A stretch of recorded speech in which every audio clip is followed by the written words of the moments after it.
Welcome to YouTube channel. बच्चों, आज हम अपना नया टॉपिक कार्य और ऊर्जा स्टार्ट करते हैं। तो सबसे पहले हम आपको बताएंगे कार्य के बारे में। जैसे व्यक्ति द्वारा दैनिक जीवन में किए जाने वाले किसी भी तरह के श्रम को हम कार्य कहते हैं, जैसे चलना, दौड़ना, लिखना, खेलना इत्यादि। इन सभी कार्यों को धीरे धीरे आराम से किया जाए तो हमें देर से थकान आती है, और जब हम किसी कार्य को तेजी से करते हैं तो हमें जल्दी थकान हो जाती है। प्रत्येक क्रिया या श्रम में ये कहा जाएगा कि वह व्यक्ति कार्य कर रहा है, परंतु भौतिक विज्ञान की दृष्टि से कार्य का एक विशेष अर्थ है, जिसके अनुसार कार्य वह भौतिक क्रिया है जिसमें किसी वस्तु पर बल लगाकर उस वस्तु को बल की दिशा में विस्थापित किया जाता है। विस्थापित मतलब उसको अपने जगह से हटाया जाता है। अतः इस दृष्टिकोण से कार्य होने के लिए में दो दशाओं का होना आवश्यक है। पहली दशा क्या हुई? वस्तु पर बल आरोपित करना। दूसरी दशा क्या हुई? बल की दिशा में वस्तु का विस्थापन। तो कार्य करने के लिए जब किसी वस्तु पर बल आरोपित कर उसे उसके स्थान से विस्थापित किया जाता है तो वस्तु पर एक विरोधी बल भी आरोपित होता है।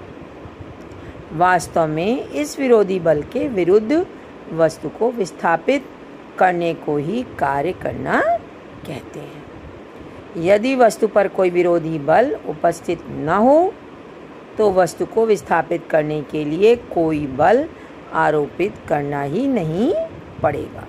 जैसे कि कोई भार उठाते या ढोते समय हमें गुरुत्व बल के विरुद्ध कार्य करना पड़ता है।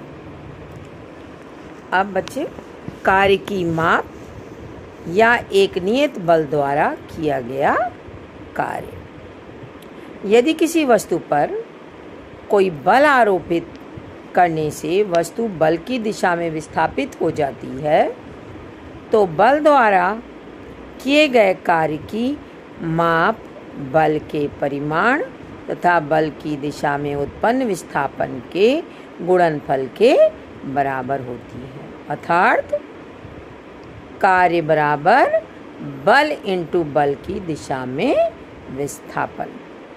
कार्य एक अदिश राशि है क्योंकि कार्य में केवल परिमाण होता है तथा कोई दिशा नहीं होती। बल तथा विस्थापन दोनों ही सदिश राशियां हैं।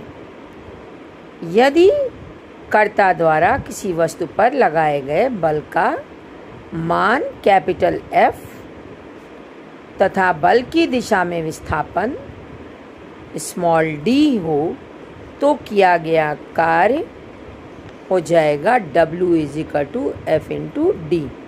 W मतलब वर्क, हिंदी में कार्य। तो कार्य बराबर हो गया बल इंटू बल की दिशा में विस्थापन, that is W = F × D। तो बच्चों, आज हमने कार्य के बारे में पढ़ा और कार्य की माप। Thank you.